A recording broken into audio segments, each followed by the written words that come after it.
Gente, tô ao vivo, agora que eu tô vendo. Voltei. Espero que eu tenha conseguido salvar lá no IGTV. Guilhermino, se você estiver aqui, venha pelo menos para dizer tchau pro povo, porque Vivi já já vai chegar. E venha, por favor, Guilhermino, se despedir deste povo que te convida a voltar. E eu tô acreditando que ficou salva lá no IGTV, viu, gente? A live caiu na cara da gente. E, e agora, depois de Guilhermino, oi Aline. Depois que se Guilhermino voltar, eu espero que ele volte. Vivi já entrou. Vivi, deixa só a gente ver se Guilhermino volta. Ele veio, só pra gente se despedir, Vivi.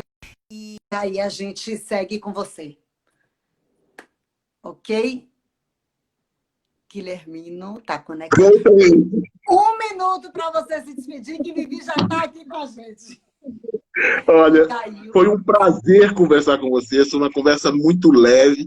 É sobre uma coisa que eu amo fazer todos os dias da minha vida.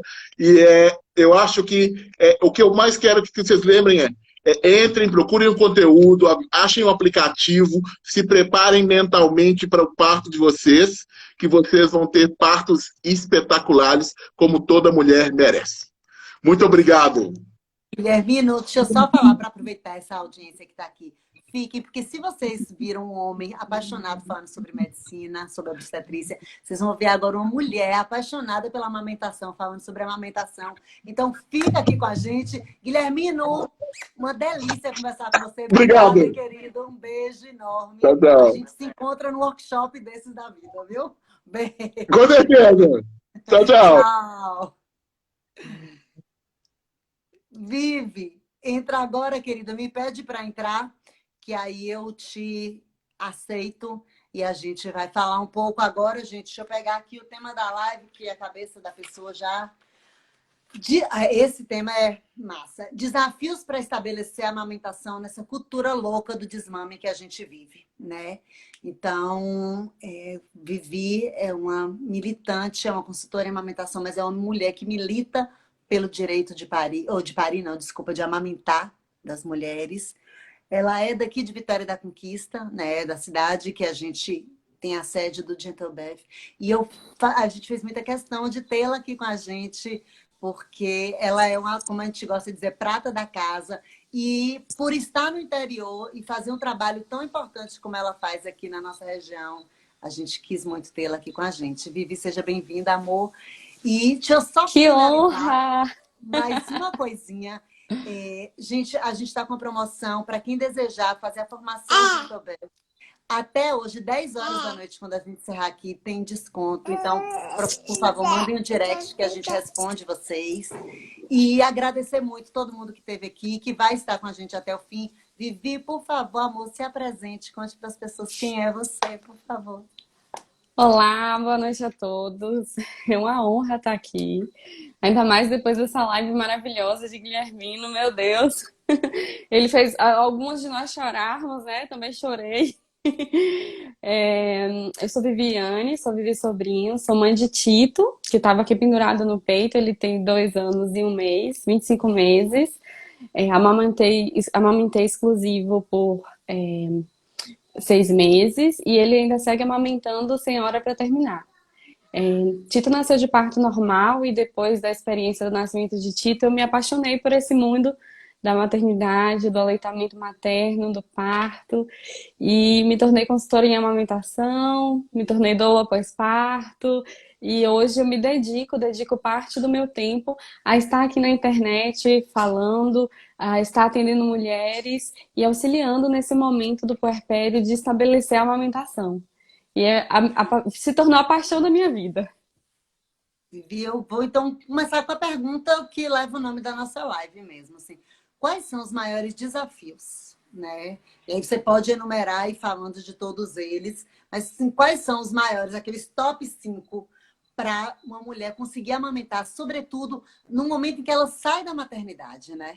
Porque essas primeiras horas, depois do nascimento do bebê, os primeiros dias, 48 horas talvez, elas são decisivas. Então, eu queria que você falasse primeiro sobre esse primeiro momento e aí depois a gente fosse aprofundando com os outros desafios com o passar do tempo.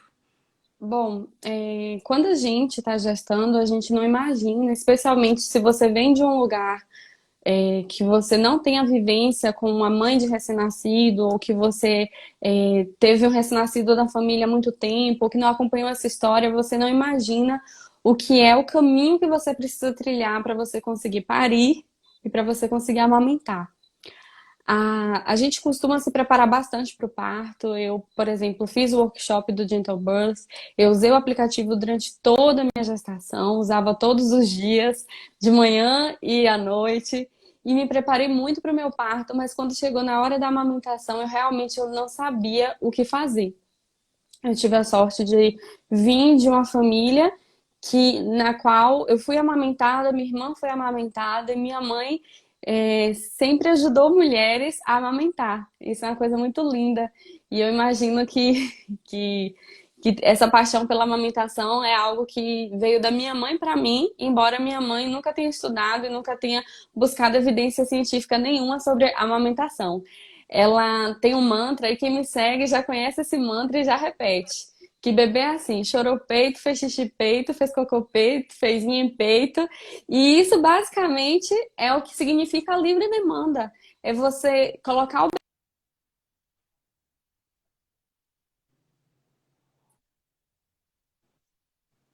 Tem uma travadinha.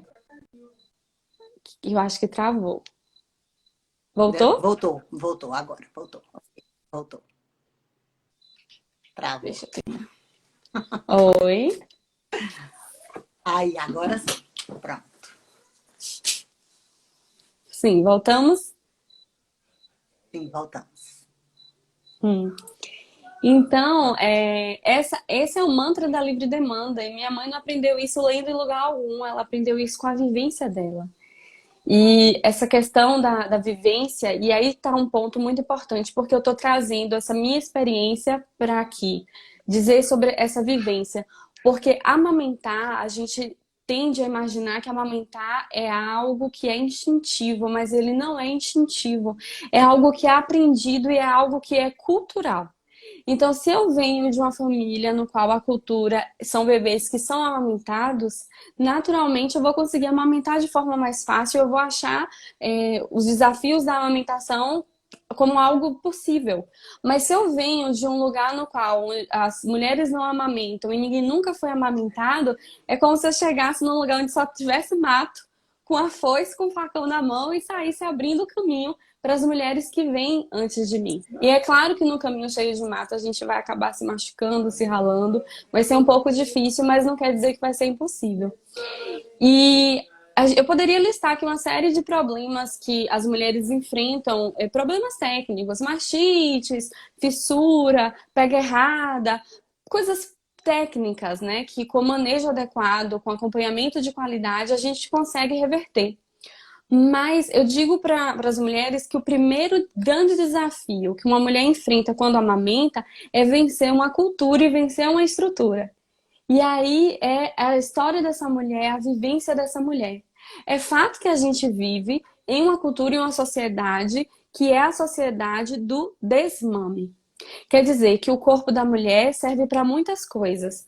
O corpo, eu falo, né? Ontem a gente conversava numa live maravilhosa que tivemos lá no seu perfil, e eu digo que o corpo da mulher serve para tanta coisa. Os seios da mulher servem para estarem bonitos no biquíni, serve para desfilar no carnaval, serve para vender cerveja na propaganda de cerveja, serve para vender pornografia, serve para vender lingerie, serve para vender cirurgias, serve para vender procedimentos estéticos. Então, o corpo da mulher serve de muitas coisas, exceto para cumprir a parte do feminino, do gerar, do parir e do nutrir.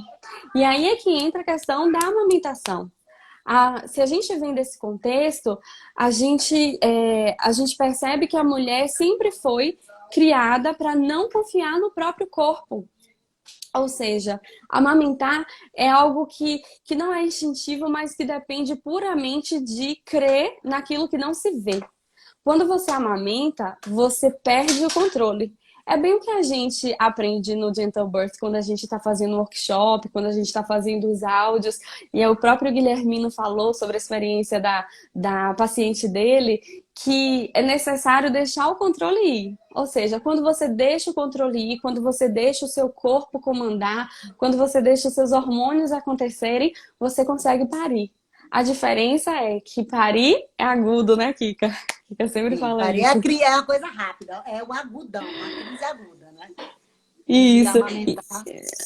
Amamentar não. Amamentar é algo que é contínuo. Amamentar é crônico. Amamentar dura meses. Amamentar dura horas do seu dia. Amamentar dura você conseguir estabelecer uma comunicação com o bebê que às vezes só chora, chora, chora, chora, chora, chora, chora. E amamentar dura você ouvir os palpites alheios. Você pariu, chegou em casa com o bebê, o parto acabou, ótimo. Mas aí começa a grande questão, que é a amamentação. É claro que esse parto, como foi esse parto, vai refletir também na amamentação. E aí um dos outros desafios da amamentação chama-se a cultura da cesariana, né? A forma como esse bebê veio ao mundo e o tempo que ele teve para se preparar para vir ao mundo, isso, isso reflete muito na amamentação. E também, ainda que tenha nascido de parto normal, a assistência nos primeiros momentos que esse bebê recebe na maternidade também são cruciais para a amamentação. E assim, eu aprendi uma coisa com Kika que eu quero trazer para vocês, que eu amo o SUS, a estrutura do SUS. No SUS tem tudo.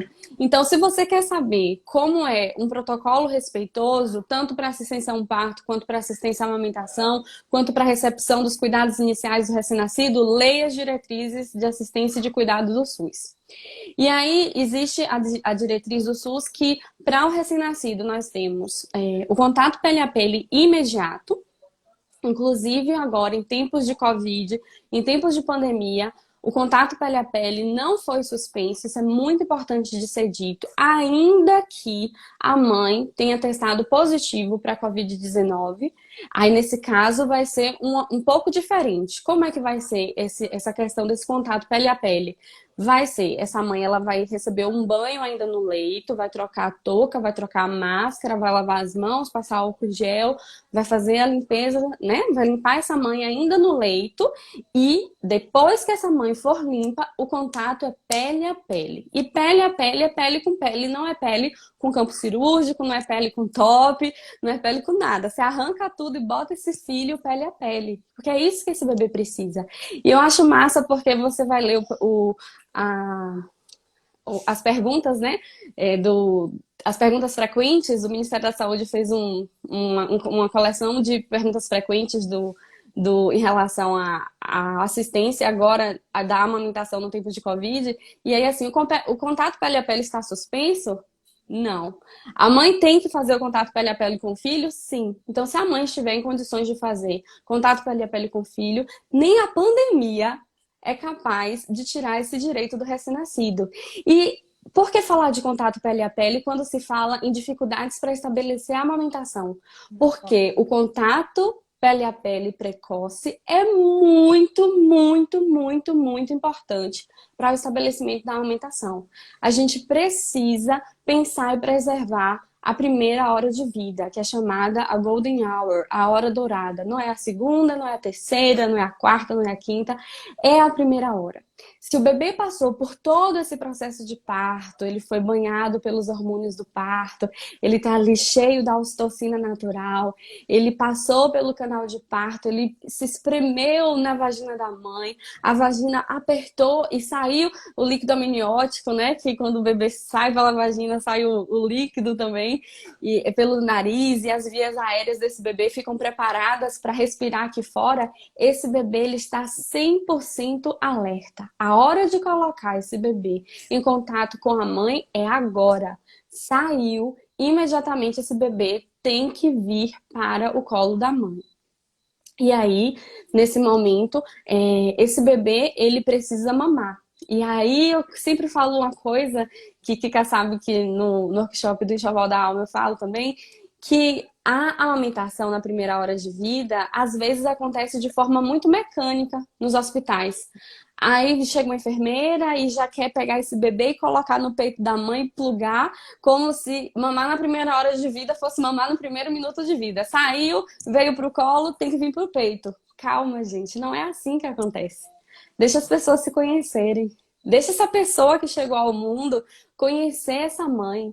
Deixa essa mãe olhar para esse filho e pensar assim: foi você que esteve aqui todo esse tempo?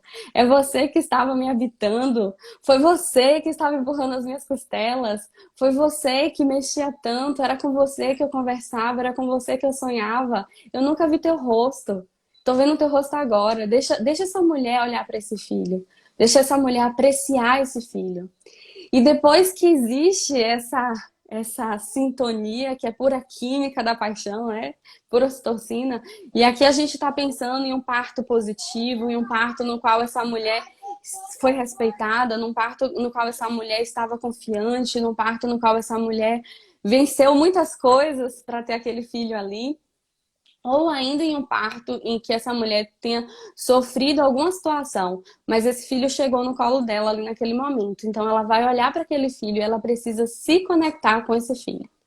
Os estudos científicos dizem que as mulheres, elas olham, exatamente, Clara falando o imprint. O que é o imprint, né? Eu gosto de chamar de imprint a tatuagem que fica na alma e no espírito da lembrança do primeiro momento. Isso é que é imprint. É uma tatuagem que fica ali, no teu espírito, na tua alma e fica também no corpo. Porque tudo que a gente vive, a gente transforma isso em hormônios. E esses hormônios, eles vão povoar a minha corrente sanguínea e vão passar por todas as minhas células. E esse imprint vai sim tatuar o meu corpo também. Vai tatuar o meu corpo por dentro. Olha que coisa mais poderosa. Então Todas dá as suas essa... células vão ficar marcadas por esse momento. Exato. Dá essa mãe a possibilidade de olhar os olhos dessa criança. Os estudos mostram que as mães, elas seguem uma lógica para olhar o filho. Elas primeiro recebem o filho e depois elas sentem o filho, depois elas olham o rosto do filho, aí elas descem o rosto e aí elas olham o filho por completo, sempre uma mesma ordem. Depois disso, naturalmente, quando eles já se encontraram no olhar, eles vão se encontrar na primeira mamada. Não precisa ninguém da equipe virar para essa mãe e falar assim: mãe, coloca para mamar, dê o tempo para eles. Precisa mamar na primeira hora de vida? Precisa, mas são 60 minutos para essa dupla decidir quando é o momento certo de iniciar essa primeira mamada. Porque E ela contato acontece. Se a gente libera, ela acontece. ela acontece. Invariavelmente ela vai acontecer. Se essa mãe tá bem, se esse bebê também tá bem, se tá tudo ok, a equipe tá ali percebendo que mãe e bebê estão bem, dê o tempo necessário para esse bebê. E quando acontece essa primeira mamada, aí algumas outras mágicas acontecem, né? Mais ocitocina é liberada, o útero dessa mãe se contrai, isso facilita a saída da placenta e todos esses outros aspectos. E esse começo da amamentação, ele é muito primordial. Esse bebê e essa mãe serem respeitados na primeira hora de vida é essencial. O que acontece é que às vezes, depois que o bebê pega no seio e suga, já querem tirar esse bebê, porque essa sala de parto precisa ser limpa, e aí esse bebê vai lá para pesar, medir, enfim, e depois volta para o colo da mãe. Mas às vezes esse bebê passa 15 minutos nesses procedimentos, ou seja, ele perdeu um quarto da hora de vida. Isso é inadequado, isso é inadequado.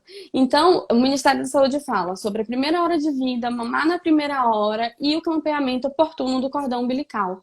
Esse cordão umbilical, ele precisa estar esbranquecido. O sangue que está na placenta, que é o sangue que é do bebê, precisa ir para o bebê. O bebê precisa desse sangue. É um aporte necessário de ferro para, pelo menos, os 6 primeiros meses desse bebê, o sangue dessa placenta que vai garantir esse aporte de ferro. Então, muitos médicos, às vezes, ficam assim, um pouco com pressa em fazer o campeamento desse cordão, com medo desse menino ter uma icterícia. Mas, mas o que é que seria pior, gente? Icterícia a gente vai tratar, vai observar, etc. Mas uma anemia é muito pior. A deficiência de ferro é algo que realmente é uma preocupação de saúde mundial. Então, esse clampeamento do cordão também tem que ser oportuno. E se esse clampeamento não é feito de forma abrupta, essa dupla tem mais tempo de estar ali conectados e unidos. Até um segundo atrás, eles eram só um. Deixa que esse sangue venha, que passe o sangue para o bebê, para que eles deixem de ser só um fisicamente e continuem, né, nesse processo de cortar o cordão Pelos próximos emocional, anos. espiritual, pelos próximos anos, exatamente. E essa é a tônica de todo o puerpério. Então, o que é que acontece? A gente não sabe de nada disso. A gente realmente não sabe. A gente confia que quem vai nos receber em uma maternidade sabe de todos os protocolos e sabe o que é melhor para nós e para os nossos filhos. E isso tem muito a ver com a forma como mulheres são socializadas. A gente não é socializada para questionar, a gente não é socializada para dizer o que a gente sente, como a gente pensa, o que é que a gente quer. A gente não é socializada para entender o nosso corpo, a gente não percebe o nosso corpo, a gente desconhece o nosso corpo, a gente desconhece, enfim, nossa vulva, nosso seio, a gente desconhece nossos sentimentos, os nossos ciclos. E quando a gente se desconhece, a gente vai entregar o nosso ser na mão de quem a gente pensa que conhece. E é por isso que as mulheres chegam tão despreparadas em uma maternidade e na maternidade. Tanto na maternidade enquanto hospital, quanto na maternidade enquanto esse turbilhão aqui que a gente vive quando o filho acontece, né? Porque a maternidade, ela transforma uma mulher. Enfim, eu acho que eu comecei a... Não, você falou exatamente dessa questão de como é que eu favoreço esse estabelecimento da amamentação. Então, eu tenho que promover. Eu lembro muito bem uma vez, Vivi, que uma mulher estava me pedindo um apoio e depois foi conversar com você. A bebê tinha alguns dias de nascida e ela já tinha feito uso de leite artificial. E, enfim, você atendeu. E aí depois eu te perguntei, e aí, Vivi? Você me respondeu assim, Kika, se aquela mulher ficar nua dentro de casa, com a bebê dela, amarrada nela, no sling, ou no pano que fosse, também nu, como bichinhos, né? Como primatas que somos não, mas que já fomos, que nossos primos são. Que nos aparentamos. Essa mulher, ela volta a amamentar esse bebê. Mas se ela não Uhum. fizer isso, a chance dela não conseguir voltar a amamentar é muito grande. Né? Então, assim, Sim. a gente deu agora vencimento desse primeiro momento, que são as primeiras 48 horas, talvez, esse bebê. A gente, na Uhum. verdade, falou da primeira hora. Né? Mas depois Uhum. dessa primeira hora, vem também essa cultura, essa mesma cultura que não ajuda a gente a se preparar antes para o nosso reconhecimento enquanto mulher, né? Enquanto mulher, não, enquanto quem amamenta, na verdade, a palavra é essa. Essa mesma cultura, ela vai continuar influenciando a gente, né? Nos próximos 48 horas, 16 dias, 20 dias, 30 dias. E tudo que está envolvido na nossa circunstância, na nossa ambiência, que é, sobretudo, a nossa família, que está ali envolvida e que nem sempre é um fator de favorecimento para que a gente continue amamentando, né? Então, a gente Sim. tem ainda, depois desse nascimento, aí é que a batalha começa mesmo depois da primeira hora. Que eu garanti que talvez essa conquista que eu tive na primeira hora do nascimento do meu bebê, ela seja estendida por mais muito tempo, né? Sim, se a mulher ela vai ter esse bebê em uma maternidade que seja amiga da criança, que adota boas práticas, ela tem uma possibilidade de ter uma boa assistência quanto a questões técnicas, como o pé, como é que você vai posicionar esse bebê, posicionamento do bebê, ensinar esse bebê a fazer a pega, enfim, ensinar para a mãe, mostrar para a mãe que o colostro é suficiente, porque o colostro, eu sempre digo, né? O colostro, ele é mais suficiente para o bebê. O estômago do bebê só cabe 5 ml, de 5 a 7 ml por mamada. E o colostro é uma coisa tão mágica e maravilhosa que meu leite aqui de 2 anos e 1 mês, ele tem uma composição completamente diferente do colostro que eu tive. O colostro é um leite muito mais calórico, muito mais pesado, porque só são 5 ml. Se a natureza quisesse que o bebê precisasse de meio litro na primeira mamada, a mulher iria produzir meio litro na primeira mamada, mas não é isso que a mulher precisa. Aí às vezes acontece de que assim, se o bebê perdeu essa primeira hora, depois dessa primeira hora ele vai dormir. E aí você vai tentar colocar esse bebê no peito pelas próximas 5 horas, esse bebê vai estar hibernando. E aí, depois disso, quando ele vai acordar um pouquinho enjoado. Eu me lembro que Tito, quando ele acordou, né, depois da primeira hora, ele ficava. Todo bebê fica assim. E vai soltando aquele mucozinho. E é um pouquinho de enjoo que o bebê sente. E tem que esperar esse bebê passar esse momento para depois colocar esse bebê no peito de novo. Às vezes a mulher para em uma maternidade que entra a enfermeira toda hora e fica: já mamou? Já mamou? Já mamou? Já mamou? O bebê acabou de nascer. A oportunidade que ele tinha de mamar era na primeira hora. Mamou na primeira hora bem, só lambeu o peito, ótimo. Teve contato com o seio, tudo bem. Quando a gente fala em mamar na primeira hora de vida, não quer dizer pegar o peito e ficar ali meia hora mamando. Quer dizer que esse bebê teve contato com o seio e estimulou o seio. Ele sentiu o cheiro, ele apalpou, ele lambeu, ele pode sugar ou não. Isso é primeira hora. Vamos respeitar o que esse bebê está disposto e é capaz de fazer nessa primeira hora. Depois disso, a gente tem que saber o que a gente espera do bebê. E às vezes, Kika, infelizmente, os profissionais que estão dando assistência para essa mulher, ou a família que está acompanhando essa mulher na maternidade, fica em toda essa situação. E tem aquela grande questão da hipoglicemia, esse bebê vai ficar hipoglicêmico. É como se o bebê fosse, sei lá, explodir ou, enfim, desmaiar a qualquer momento se não vier um leite para esse bebê imediatamente. E eu conheço como se ele não houvesse, se não houvesse nele um estoque. Um suprimento, exato.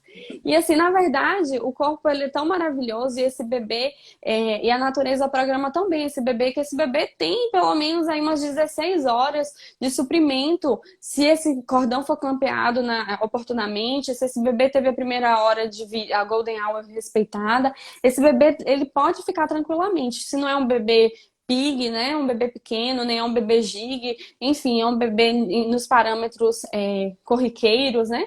Mais de 2 quilos, menos de 4,5 kg, esse bebê vai ficar de boa e vai mamar daqui a 16 horas e vai estar ótimo. Só que fica aquela questão, já mamou, já mamou, já mamou, e isso traz muita angústia para a mulher. Porque assim, quando a mulher está gerando, ela não está vendo o que está acontecendo, então ela tem que crer que ela é suficiente. Mas quando esse bebê sai e ela tem que lidar com um bebê que chora, com um bebê que tem necessidades, com pessoas que estão falando quais são as necessidades desse bebê, e com toda essa circunstância, com um bebê que está fora dela, ela pode começar a se sentir insegura nesse momento. Porque agora ela precisa entender que o corpo dela é suficiente. Agora ela precisa confiar que os 5 ml que saíram do peito dela é mais do que suficiente para o filho dela. E a gente não está educada para isso. A gente não está educada para se olhar no espelho e falar assim: eu sou suficiente. A gente está educada a sempre precisar de alguém, a sempre precisar da assistência do outro, a sempre precisar do outro para se realizar. A gente está sendo educada sempre para que o nosso prazer esteja no outro e não em nós. Que a nossa plenitude esteja no outro e não em nós. Sendo que para o bebê, o nosso peito é mais do que suficiente. E então esse bebê vem, e aí ele tem que ser respeitado no tempo dele, no horário dele. Eu me lembro Kika, que entravam na maternidade assim, falavam: ele já fez xixi? Eu falava: não sei. Ah, tem que fazer xixi. Sendo que Tito já tinha feito o mecônio umas 3 vezes, e fazer o mecônio logo assim em seguida é um ótimo sinal, porque um dos aspectos do colostro é que esse colostro ele vai limpar o organismo do mecônio. Entende? Então, se tá saindo mecônio, quer dizer que o colostro está fazendo o papel dele, já está atuando nesse organismo. A mãe precisa ficar calma, a mãe precisa ficar tranquila, a mãe precisa ficar no controle, calma, tranquila, confiante no controle.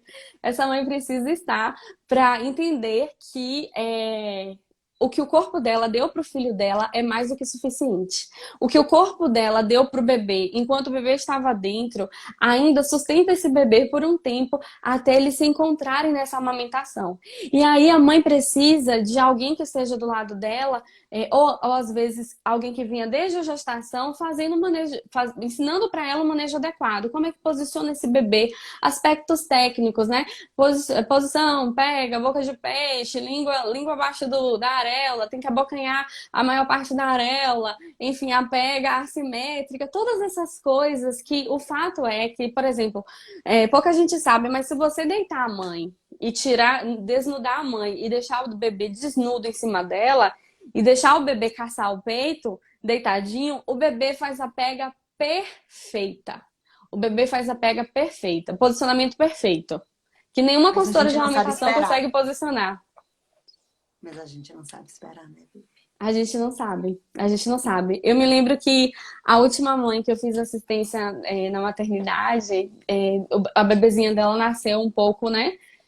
Um pouco cansadinha do parto e tudo mais, e ela teve contato com o seio, lambeu o seio e tudo, mas não mamou. E ficaram na maternidade bem pressionando essa mãe, né? Será que já amamentou? Já amamentou? Só que o fato é que aquela criança, ela não estava disposta a amamentar. Ela não estava bem, ela estava enjoadinha. O que é que se faz nesse caso? Nesse caso, a gente vai fazer uma massagem nessa mama, a gente vai ordenhar essa mama, a gente vai tirar esse leite na colherzinha, vai pegar esse leite que foi na colherzinha, vai colocar na boquinha do bebê para ele lamber esses 5 ml que ele precisa, vai fazer isso a cada 2 horas, a cada 3 horas e vai respeitar o tempo do bebê, vai insistir no pele a pele. Se esse bebê não está disposto para mamar, bota no pele a pele, insiste no pele a pele, porque quanto menos esperar, esse bebê vem e abocanha o peito no momento dele. Essa bebê, especificamente, ela demorou mais de 24 horas para se sentir disposta a pegar o seio. E aquela mãe precisou ser muito forte para, durante essas 24 horas no hospital, resistir à prescrição que vinha toda hora, né? Ao leitinho, né? Porque é o leitinho. Mamãe, mãezinha, vou trazer um leitinho pro bebê. Traz um negócio desse tamanho para um bebê que é desse tamanho. E aí a gente vê como há E aí você que me disse, Vivi, mas é muito, você fez, porque a dose, não é isso? Do leite, da fórmula artificial, do leite artificial. Então, eles não avaliam o bebê, eles avaliam o que eles não vão desperdiçar. Isso é um absurdo quando a gente pensa no respeito à dignidade humana, porque é uma questão de dignidade daquela pessoa, que é humano, apesar da gente não considerar. Porque a gente, inclusive, diz, criança nem a gente. É a frase que as pessoas mais gostam de dizer, né? Desconsiderando Kika, a humanidade daquela pessoa. Sim, diga. Eu costumo dizer que os nossos filhos sofrem por serem nascidos de mulher. Essa é a verdade. Porque a verdade é que mulheres, crianças e idosos, em uma sociedade que visa a produtividade, o lucro e, enfim, né, e todos esses valores que a gente... O capital. Esse grupo de pessoas, crianças, mulheres, idosos. Os idosos já não produzem mais, as crianças não podem produzir. E as mulheres, elas ficam improdutivas quando elas passam pelos ciclos, quando elas estão menstruadas, quando elas precisam parar para olhar os seus filhos, para gestar esse filho, para parir esse filho, elas têm licença maternidade. Então eu nem contrataria uma mulher porque a mulher precisa da licença maternidade. E a mulher, ela entra em um ritmo tão frenético. Eu digo isso, gente, também porque, além de tudo, eu sou advogada, eu trabalho em banco. E eu sei que, às vezes, para a gente se estabelecer profissionalmente, e por que trazer essa fala para as dificuldades para a mãe estabelecer a amamentação? Porque é essencial entender que você, mulher, para se estabelecer no mercado de trabalho, você se despiu do seu feminino. Eu não estou dizendo da feminilidade, que é outra coisa diferente, porque a mulher no mercado de trabalho, a executiva, a boa vendedora, a boa gestora, enfim, qualquer papel, a boa professora, essa mulher precisa estar no salto de unhas feitas, Está no salto de unhas feitas, maquiagem bem feita, sobrancelha bem feita, porque a feminilidade vai trazer o ar para essa mulher. Ah, eu preciso de uma mulher em uma reunião, em um brainstorming, porque as mulheres, elas são criativas, elas vão trazer o quê do cuidado para o nosso brainstorming? Não. As mulheres não vão trazer isso. Por que as mulheres vão trazer isso? Porque as mulheres são as que trazem isso. Porque as mulheres são as que põem sombra e batom. Essa é a grande questão. Então, no mercado de Como se o trabalho... cuidado fosse isso, e a criatividade fosse isso, se isso fosse sinônimos de criatividade e de cuidado, né? Exato. Então, no mercado de trabalho, você aceita a mulher que é feminina. Mas a mulher que vive o feminino, essa mulher, ela não pode estar ali. Porque é uma mulher que respeita os ciclos dela. A gente quer que grávidas estejam no trabalho e que elas sejam tão produtivas quanto mulheres que não estão gestando. É um corpo que está formando uma vida. É um corpo que está alimentando outro ser. É um corpo que está produzindo a nova geração.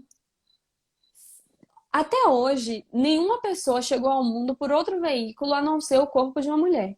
Então, a única forma que os seres humanos chegam ao mundo é através do corpo de uma mulher. Só que a gente não pensa nessas coisas. A mulher não pensa nessas coisas. A gente pensa com 16 anos em fazer 18 e botar um silicone. Isso a gente pensa.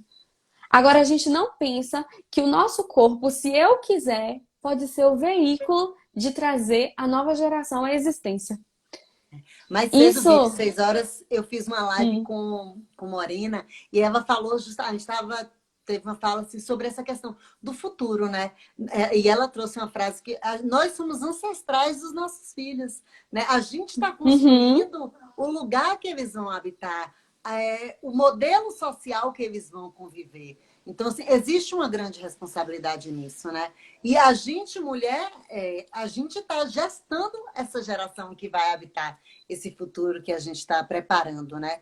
Que nesse momento a gente nem está preparando bem, né? A gente está preparando um futuro bem difícil aí para quem está chegando. E a gente também é retirado de nós, mulheres, o direito de nos prepararmos para gerar, para gestar, para dar à luz a esse bebê e para cuidar desse bebê. Porque quando você tem uma licença maternidade de 4 meses, você não pode considerar que isso é dignidade, né? Que isso vai garantir qualidade de vida para esse bebê e para essa mulher, né? Então, se a gente for pensando, né, conforme essa criança vai crescendo, parece que mais direitos vão sendo arrancados, né? Isso. No que diz respeito, mas não, os direitos continuam sendo arrancados dessa criança, né, que tem uma mãe que volta ao trabalho, por exemplo, com 4 meses, né? Depois Sim, de 4 eu pesquei aqui um comentário de Doula Magali Mello e ela falou que não é à toa que as mulheres se tornam empreendedoras. E tem isso, Kika. O empreendedorismo materno é muito romantizado, como qualquer coisa no aspecto da mulher é romantizado. Vai ter uma menininha, ai que lindo! É romantizado o fato de nascer uma menina quando essa menina já nasce com estigma. Ela já nasce marcada, desculpa, gente, por usar essa expressão, não é condenando quem faz ou quem fez, enfim. Mas a menina já nasce, se é uma menina, vamos fazer o furinho na orelha para mostrar que é menina. Então ela já nasce com aquele estigmazinho ali, ó. estigma mesmo. É a menina que nasceu. A gente vai precisar botar o brinquinho de ouro para dizer que é a menina. Então, a menina já passa por uma dor que os meninos não passam. Porque, se você pensa, né? Chegou recém-nascido ao mundo, por mais que tenha técnicas e tudo mais, os meninos não passam pelo que a menina passa, de ser furado, marcado na sua orelha nas primeiras horas de vida. Enfim, com quanto tempo essa menina vai passar por isso.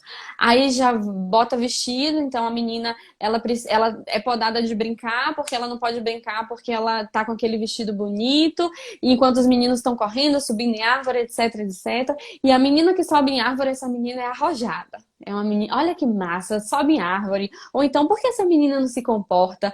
Enfim, todas essas coisas. Essa mulher, ela vive um mundo que é romantizado. Então, a gente romantiza também o empreendedorismo feminino. Quando, na verdade, o empreendedorismo é uma forma que a mulher busca de lidar com a situação de que, no emprego formal, ela não tem apoio da empresa que ela trabalha para sustentar a maternidade dela. E pro aspecto da amamentação é a mesma coisa. Ela não tem apoio da empresa para amamentar esse filho. Entende? Ela não tem uma política pública adequada que diz que ela pode ficar 6 meses em casa, que é o tempo de aleitamento exclusivo. E se a gente fosse pensar, ainda 6 meses não são suficientes. Por quê? Porque as evidências científicas demonstram que o leite materno, ele é o alimento principal do bebê durante o primeiro ano de vida. Mas as mulheres que vão ficar 1 ano fora do mercado de trabalho, elas serão recebidas no mercado de trabalho? Não, elas vão ser obsoletas. Aí as mulheres pensam, preciso aumentar meu filho, preciso cuidar do meu filho. Se eu colocar meu filho numa creche ou pagar um cuidador para o meu filho, vai me sobrar quanto? Então, vale a pena eu sair de casa para voltar para esse trabalho? Não, não vale a pena. Então, vou empreender. E aí, essa mulher, ela tenta empreender de uma forma e sem apoio que ela vai levando aquilo dali de uma forma muito sobrecarregada. E aí que a gente fala sobre a carga mental materna. E isso está muito ligado à amamentação. Porque essa mulher que recebe essa criança no mundo, ela não tem só que se preocupar com amamentar. Ela tem que se preocupar se a barriga dela vai ficar com estria. Ela tem que se preocupar se o peito dela vai cair, vai poder voltar no biquíni branco no próximo verão. Ela tem que se preocupar se ela vai estar produtiva daqui a 4 meses quando ela voltar para o mercado de trabalho, ou se ela vai estar produtiva daqui a 2 semanas, que foi o tempo que ela conseguiu se programar para ficar de licença maternidade, caso ela seja uma empreendedora. Ela tem que se preocupar com a feira, ela tem que se preocupar com a conta de luz que precisa ser paga, ela tem que se preocupar com as roupas que não vão magicamente do chão para a máquina de lavar. Eu não Se tô ela falando tiver nem máquina de lavar, né, amiga? Se ela que tiver máquina de lavar, essas roupas elas não vão sair do tanque direto para o varal para se enxugarem sozinhas. Então, nós vivemos em uma sociedade sem apoio. Quais são os principais desafios para estabelecer a amamentação nos primeiros dias? É machite? É pega errada? São mulheres que não estão conectadas com quem são. São mulheres que não vivem o feminino. São mulheres que não têm apoio de uma rede de apoio. São mulheres criadas numa cultura do desmame. São mulheres criadas numa indústria de beleza, que o corpo precisa ser bonito para o homem. Sim, o corpo é bonito para o homem. São mulheres que são criadas numa cultura de desmame, cujas mulheres que vieram antes dela, nesses últimos 100 anos, não amamentaram. São mulheres que no enxoval compram chupeta e mamadeira, sem saber que bicos artificiais são a grande causa de desmame. Porque o bico artificial, uma chupeta e a mamadeira, eles materializam toda essa estrutura. Tudo isso que a gente está falando aqui se materializa nos instrumentos de desmame. Porque chupeta e mamadeira a gente pode sim chamar de instrumento de desmame. A indústria da beleza se materializa aqui. Olha, o seu peito não precisa cair. Você pode usar esse objeto para aleitar o seu filho. Olha, a indústria, o patriarcado se materializa ali também. Olha, o seu corpo não é suficiente para produzir o leite, mas eu tenho essa mamadeira que é maravilhosa. É anti-refluxo e imita o peito da mãe. Aí também se materializa ali toda a falta de apoio. Olha, seu filho está chorando demais, você precisa fazer outras coisas, não tem ninguém que lhe ajude. Tome aqui essa chupeta, minha amada. Esse bebê vai se virar sozinho. E aí nessa chupeta também se materializa o individualismo dessa sociedade. E eu escrevi um e-book e disponibilizei gratuitamente. Lista comentada. Por favor, fale do e-book, como é que as pessoas acham ele. Sim, tá lá no perfil do meu Instagram, gente. Clica lá no link da bio. No link da bio tem o meu site, tem o meu canal no Telegram e tem o link para o meu e-book, que é o primeiro link. E no meu e-book, lista comentada enxoval para mães que querem amamentar, eu coloquei ali, peguei uma lista de maternidade e escrevi todos os itens, não só os que querem amamentar, mas, por exemplo, a gente não sabe que as luvinhas, elas atrapalham o desenvolvimento da criança. Então, eu falei sobre roupinha, falei sobre carrinho, falei sobre cadeirinha, falei sobre trocador, falei sobre berço, falei sobre todos os itens de enxoval e abri uma sessão específica para falar sobre os itens de amamentação. Porque quando você pega essa lista, você tem lá essa lista de enxoval, amamentação, mamadeira 1, mamadeira 2, bico 1, bico 2, chupeta 1, chupeta 2, e todos esses itens são itens de desmame, minha amada. Você vai pegar isso daí, você vai gastar o seu dinheiro nisso, que são objetos que eles precisam ser trocados com o tempo, e você só vai estar colocando o dinheiro onde vai desmamar seu filho. Enquanto você poderia pegar o dinheiro de tudo isso e investir em um curso de preparação para amamentação ainda na gestação, ou investir em uma boa consultoria de amamentação. E aqui eu tô falando também de, assim como existem médicos e médicos, existem consultores de aleitamento, existem consultores de aleitamento. A gente precisa também observar quem são essas pessoas. E é outra dificuldade, né? Porque se a gente não sabe nem que nosso corpo é capaz de parir, nem que nosso corpo é capaz de amamentar, como é que a gente vai saber se a gente vai... Quem é um profissional que é adequado para ensinar a gente sobre a amamentação de uma forma real? É engraçado, Vivi. Eu já acompanhei algumas grávidas, eu não trabalho com aleitamento, né? Eu não sou consultora de amamentação. E às vezes tem as consultoras que são famosas na região, né? E uma consultora bem famosa, ela tem por hábito, ela já leva para a primeira consulta um bico de silicone para colocar entre o peito da mãe e a boca da criança. Então, quando você... E aí as mães me contam, e aí eu fico tensa, eu falo, mas isso aí pode atrapalhar a sua amamentação. Mas como vem de uma pessoa de autoridade, que é a consultora de amamentação, quem sou E não eu é que não qualquer trabalho com isso? consultora de amamentação, é a consultora de amamentação indicada pelo pediatra. Sim, É diferente. sim, sim. Ou pelo hospital, que já sai com cartãozinho de dentro do hospital. Né? Ô, Kika, às vezes a mulher não precisa de uma consultora de amamentação para sair da maternidade com um bico artificial, um bico de silicone.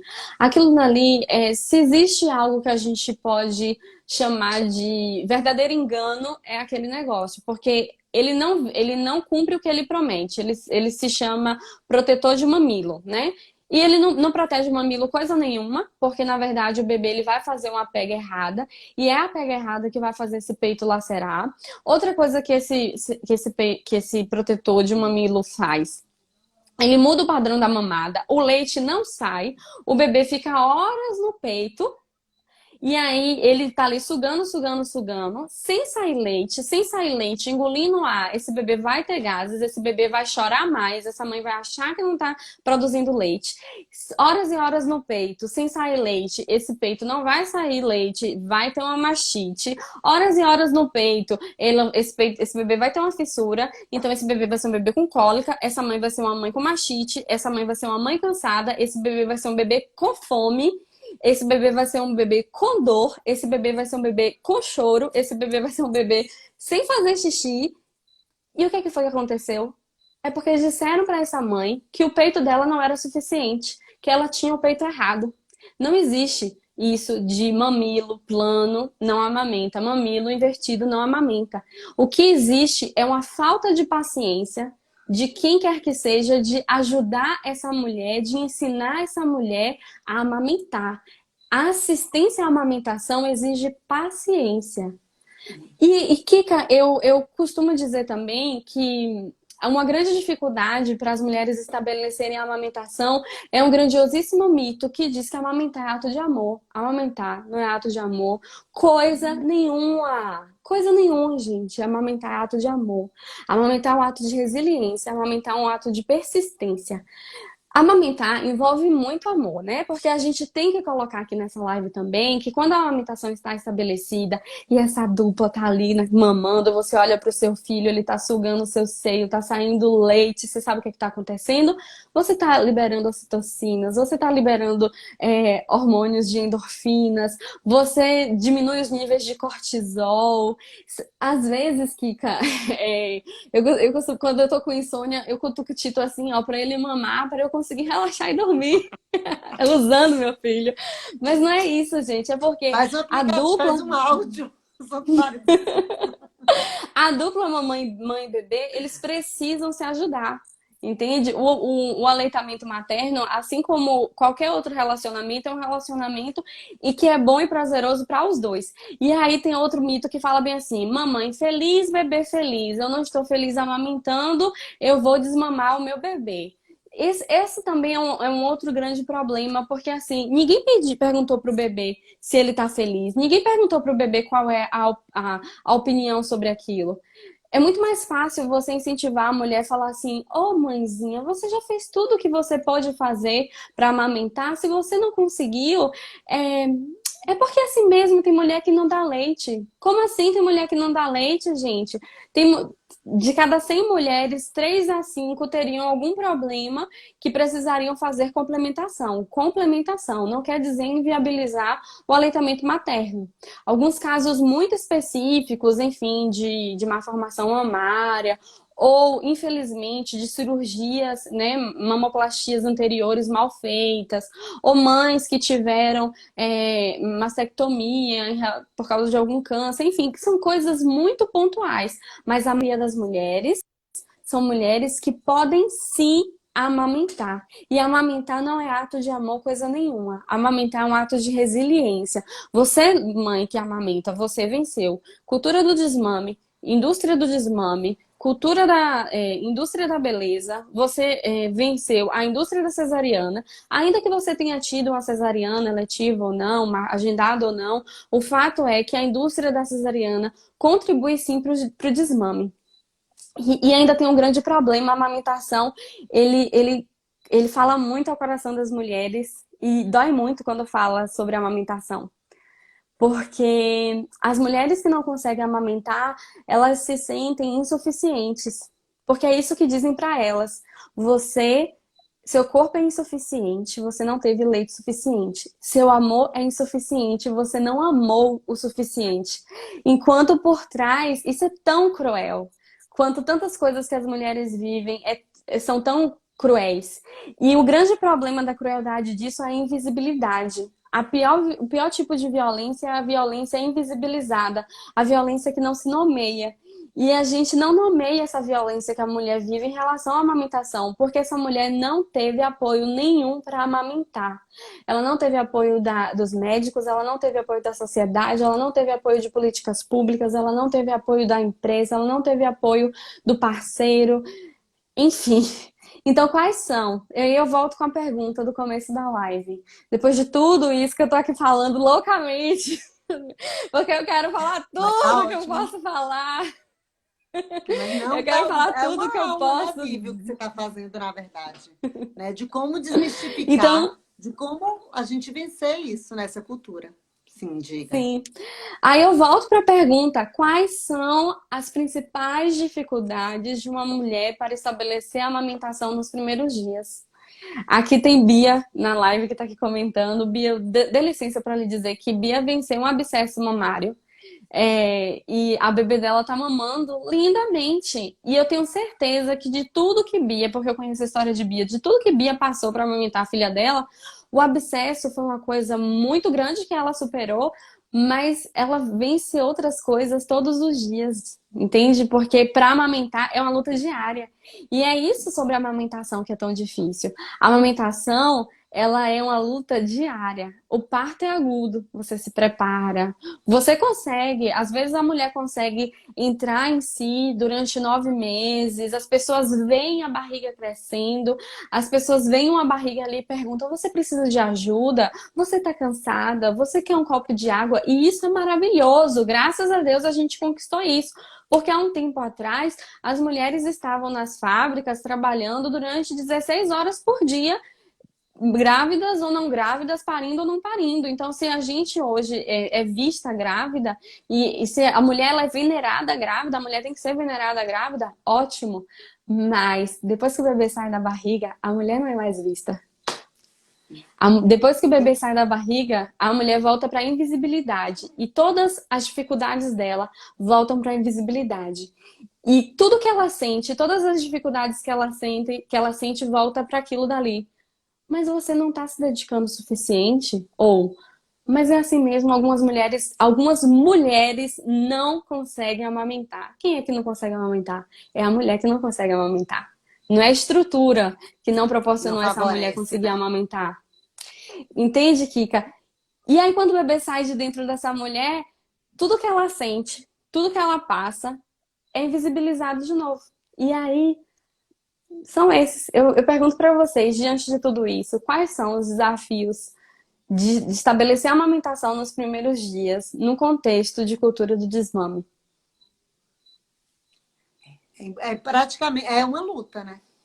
É porque, e aí eu queria só lembrar que a gente só tem 4 minutos Sim, para a gente finalizar. Mas a gente precisa fazer uma revisitação mesmo, né? A gente precisa, a gente cada vez mais vai precisar falar mais cedo sobre a amamentação, né? sim, Existe hoje um discurso de que a gente precisa falar desde a primeira consulta do parto. Eu acho que a gente vai ter que começar a incluir a amamentação também desde lá, né? Porque sim. senão essa mulher vai chegar nesse momento e vai achar, como a gente ainda acha que é uma questão de amor, que amamentar é um ato de amor, que é natural, é instintivo, é que nem a propaganda que tinha na Globo, que eu acho que agora nem tem mais, daquela artista, atriz amamentando o bebê numa poltrona linda. Isso não é amamentação. Kika, eu só queria acrescentar uma coisa nesses meus últimos minutos. Primeiro que eu estou muito honrada de estar aqui, muito mesmo. Quero dizer para todas essas mulheres que aproveitam o aplicativo. Eu usei e vou usar novamente, porque vou baixar um novo aplicativo. Usei durante mais de um ano, depois de Tito nascer. Quando eu voltei a trabalhar, o aplicativo me ajudou muito. Então, estou muito honrada aqui. Eu devo muita coisa ao Gentle Birth. Mas é possível, vocês acreditam que diante de tudo que eu falei, as mulheres amamentam? Diante de tudo que eu falei, as mulheres ainda amamentam? Diante de tudo que eu falei, as mulheres ainda conseguem aleitar seus filhos. E cada gota de leite é importante. Se nós mulheres conseguimos aleitar os nossos filhos num contexto desse, de desmame, muitas de nós conseguimos, algumas de nós conseguimos, quanto mais se a gente tivesse um favorecimento.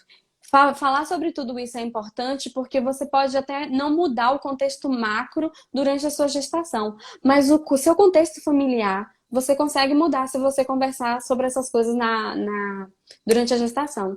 Então é isso, a gente queria convidar vocês, dizer que o meu e-book está aí, é um presente, são 30 páginas, está lá gratuito, disponibilizado aí no meu perfil, @vivisobrinho, Viviesse Sobrinho. Então vocês podem ir lá, baixem, leiam, conversem comigo, eu sempre respondo direct. Enfim, é isso, eu queria agradecer, Kika. Obrigada. Eu te agradeço imensamente. Foi uma honra acabar a live, a nossa maratona. Gente, a gente fez 14 horas de maratona de Gente, live. vocês são A gente, maravilhosas. a Eu gente não é o sei como poder, é que a vocês conseguiram. E a gente passou 14 horas conversando com pessoas maravilhosas, mulheres, que a gente teve dois homens no nosso Doutora dia, né? Vitória! A maioria foram mulheres, né? E a gente teve. Foi muito aprendizado, sabe? Foi muita troca. Eu acho que. E a gente acredita, tem certeza, na verdade, de que muitas mulheres saíram daqui com muito mais informação, muito mais prontas, muito mais preparadas para viverem uma experiência de parto muito mais positiva. E a gente fala do parto, mas a gente sabe que o parto ele abre uma porta para a maternidade. A maternidade envolve, inclusive, o aleitamento dessa criança. Então, se você vai mais resiliente para a sua experiência de parto, se você vai mais confiante, mais calma e com a consciência, né, sobre si, você consegue também vivenciar isso na sua amamentação e na sua parentalidade. Vivi, obrigada por ter sido você, a última do nosso dia. Que Assim, honra! maravilhosa. Obrigada de coração. Tem 1 minuto e 50, por favor. Finalize com alguma coisa, caso você queira, senão. Gente, eu só quero agradecer a vocês, dizer que o aplicativo também me ajudou muito na amamentação. Eu já contei essa história aqui no perfil. Queria dizer para vocês, mulheres, acreditem em vocês. Acreditem em vocês para tudo, para gerar, para parir, para nutrir e para viver sendo mulher. E é isso. Obrigada pelo convite, estou muito honrada. Um beijo no seu coração. Gente, obrigada por quem ficou com a gente até o fim. Vocês foram fantásticos, abrilhantaram muito a nossa maratona. E Vivi, a gente se vê, meu amor. Um beijo. Boa noite, Beijo, gente. Kikinha. Vamos embora. Boa Dormir noite. todo mundo agora. Tchau.